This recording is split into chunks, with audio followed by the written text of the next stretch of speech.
আপনাদেরকে দেখাবো আজকে এটা হচ্ছে পাহাড়ি ভাষায় বলে মেস্টা ফল অথবা আমাদের বাঙালি ভাষায় বলে খড়গুলো। খড়গুলো কিভাবে ছানি করা হয় এই যে এইভাবে, আর এইভাবে ওই যে মাঝখানের অংশটা এইভাবে ফেলে দিতে হয়, শুধু বাহিরের অংশটা নিতে হয়। এই যে নিচে আমি আপনাদেরকে দেখাচ্ছি। এই যে এটা পাহাড়িরা বেশি খায়। এই খড়গুলো আমরা আজকে রান্না করে দেখাবো। এটা আমাদের চট্টগ্রামের ভাষা বলে খড়গুলো। এগুলো এইভাবে রান্নার মতো করে সস বানাইয়ে খাবো আমরা। এখন আমি সরিষার তেল দিয়ে দিলাম। প্রথমে রসুন কুচি দেওয়া হয়েছে, পেঁয়াজ কুচি দেওয়া হয়েছে,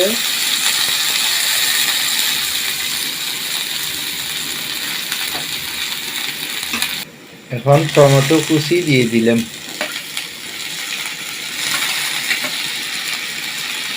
এবং কাঁচামরিচ দিয়ে দিলাম, এবং টক ফলগুলো দিয়ে দিলাম।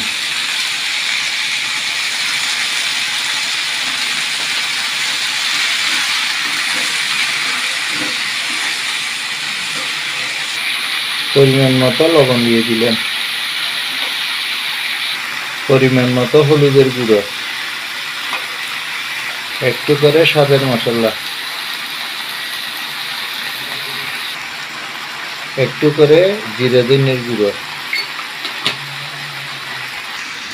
অনেকেও আছে তরকারিতে দিয়ে খাই, এটা একটু চোকা চোকা, একটু টক।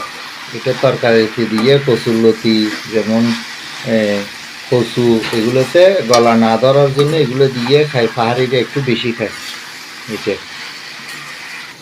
10 থেকে 12 মিনিট রান্না করলে এটা একদম সসের মতো হয়ে যাবে। মিষ্টি হওয়ার জন্য অল্প পরিমাণের চিনি দেওয়া হয়েছে, যেহেতু টক। চুলার আঁচটা একদম লো পরিমাণে করে এটা করতে হবে, না হলে নিচে লেগে যাবে। এটা একদম সস হয়ে যাবে। ধনিয়া পাতা দিয়ে দিলাম।